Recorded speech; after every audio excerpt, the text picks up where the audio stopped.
All right, well, welcome to Conversations with Caregivers. Would you like to introduce yourself?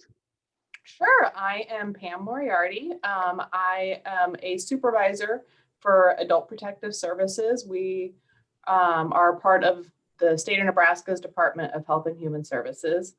What does Adult Protective Services do? Basically, we investigate allegations of abuse, neglect, exploitation, and self-neglect of vulnerable adults. Okay. That's basically it in a nutshell. I know that there are a lot of people out there who don't have any idea that we even exist, or if they know that we exist, they confuse us a lot with Child Protective Services, thinking that we do the same thing that they do, but really there's a lot of differences.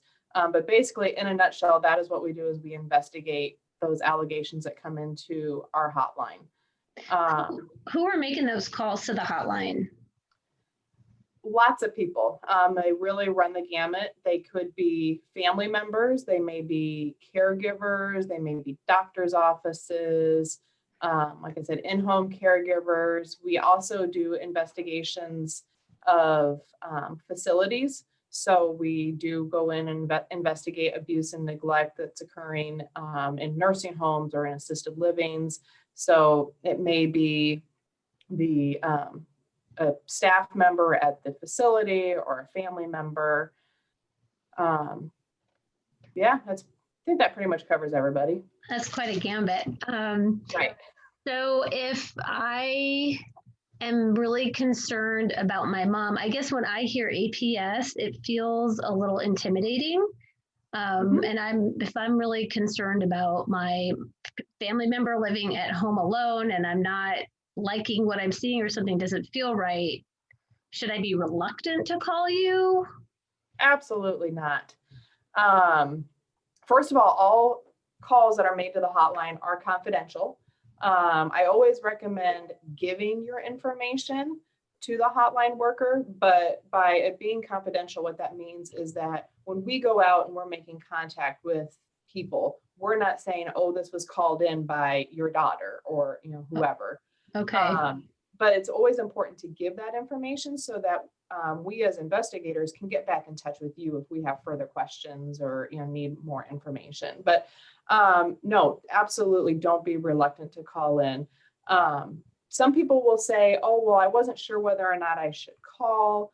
I didn't know if I had enough information. People give lots of reasons as to why they don't feel comfortable calling. I always say, just when in doubt, call. Even if you don't have enough information to say that there's abuse, neglect, exploitation occurring, we create a record so that if more things happen down the road and there's more information down the road that we should go out, that says that we should go out and do an investigation, we can look back and we can see that information that was called in earlier that wasn't accepted for investigation. Like I said, sometimes people think they don't have enough information. An example I always like to give is we got a report many years ago. So let me say, like I said, we work with all vulnerable adults. So it's not just the elderly. So we work with people with developmental disabilities as well. They're also can be vulnerable. But we had a report that a woman had called in. She was at a Walmart in a parking lot, and she observed a woman hitting a gentleman in the back seat of the van. She assumed, oh, it's probably somebody, a developmentally disabled individual, maybe a group home, day program, something like that. But all the information that she had was a Walmart parking lot, and she did write down the license plate number. And with that information, we were able to go out and locate exactly who this was. And she ended up being criminally prosecuted. So whatever information you have, great, get that information to us. But, if you're worried about, like you said, your loved one who's living in their home by themselves, may not be able to really be living on their own anymore, we are not the enemy. We come in, we're here to help, basically. We have absolutely no legal authority to remove somebody from their home. So they think, oh, well, I'm just here to, you're just coming out here to rip me out of my home, Right. into a nursing home. We have absolutely no legal authority to do that. So we're here to help. We're here to connect you with resources. We're here to, we want to keep people in their home because that's where, really that's where they do the best. So if it's possible to keep somebody in their home, we want to keep them in their home. If they're not safe in their home, we're going to try to help connect with community resources, home health, whatever it is that we can to keep them in their home. If that's not safe, then we can work with trying to help connect with resources to get them someplace where they can be safe. So what would be some examples of times when I would call you? Like if I know that my mom doesn't have electricity, and she just never has functioned in that with that amenity, is what would be some examples of times that it would be appropriate to call? Well, first of all, like I said, we work with people who are vulnerable. So they would need to what is a vulnerable adult is somebody who has a substantial functional or a substantial cognitive impairment. So that's the first thing, is that we need to have somebody who really needs assistance with completing their ADLs, cannot live independently without assistance, or like I said, they have a substantial cognitive impairment where they're not able to make decisions on their own. Okay. So that would be the first thing. But really what we're looking at for self-neglect is an inability, due to that vulnerability, due to that impairment, an inability to meet their needs. So if she doesn't have electricity, that may not be that big of a deal as long as she has the ability to get regular food. Does she have a need for a refrigerator? Then that could be a problem. In the winter, not having electricity, that's going to be a problem. So my recommendation is always, when in doubt, if you have concerns, make a call. The hotline workers are going to ask you questions, trying to gather more information to determine whether or not it meets definition for us to go out and do an investigation. And they'll make that determination as to whether or not it's something that we should investigate. So it sounds like there's safety and health issues, and then there's also just lifestyle choices. Right. Yeah. I mean, we've gone out to, we went out to a home where one of the main concerns was that this gentleman heats his home with a wood burning stove. That's the way he doesn't have a heater. He's always used a wood burning stove. So therefore his home is filled with ashes. It's dirty. You know what? As long as he's staying warm, I don't care. He can live however he wants to live, as long as his needs are being met. Yeah, he's just off the grid. Exactly. Yeah.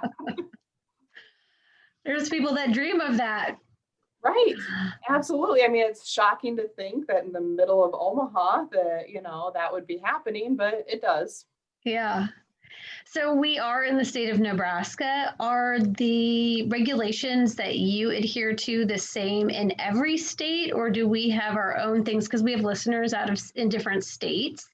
Is it different state to state? Yeah, there are a lot of similarities state to state, but there are a lot of differences state to state as well. So yeah, every state does things differently. For CPS, for child welfare, there are federal standards for every state that they have to follow. For APS, there are no federal standards. So every state does it differently. Every state's laws are different. One of the biggest differences in Nebraska is that we have no statute for emotional abuse or emotional neglect. So people will call in reports often that, my brother is emotionally abusing my mother. That's horrible. He shouldn't be doing it, but there's really nothing that we can do about that because there is no state statute for it. Okay. And then what APS workers can actually do varies by state, and varies by statutes. So really the goal is to just familiarize yourself with your own state's statutes and regulations, but know that you're available, Exactly. that people are available. Exactly. Yes. Okay. And who you call depends state by state. Like in Nebraska, we have a statewide hotline. So if you are calling in Scottsbluff or if you're calling in Omaha, you're calling the same number. Okay. Other states, they do it based on counties. So, they may be, if you're in one county, you have to call this number, and then another county, you have to call a different number. So yes, it's important to familiarize yourself with what it is in your state. Okay. And I know that you attend many of the networking meetings in the Omaha area, and the goal there is so that you have awareness of what resources are available. Right. Yeah. I mean, again, comparing ourselves to CPS, since everybody knows what CPS is Right. and not what APS is. When you talk about CPS, at least here in Nebraska, CPS has a ginormous budget. They have so much money that they can put towards making families safe. Mhm. APS, we don't have that budget. So what we're doing is, at least in Nebraska, we don't. What we are doing is we are connecting families with community resources. I don't have the money that I can just, pay for an in-home caregiver to be in the home 24 hours a day.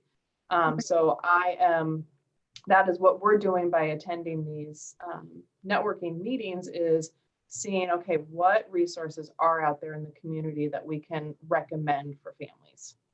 That's great. Well, I know you guys do an amazing job and are working really hard in the best interest of people that don't necessarily have a voice. So very grateful to you and your team for all that they do. Thank you. Yeah. Well, I will get some information from you for the show notes, and just really appreciate your time today. Thank you so much, Pam. Absolutely. Thank you. All right. Take care. Thanks.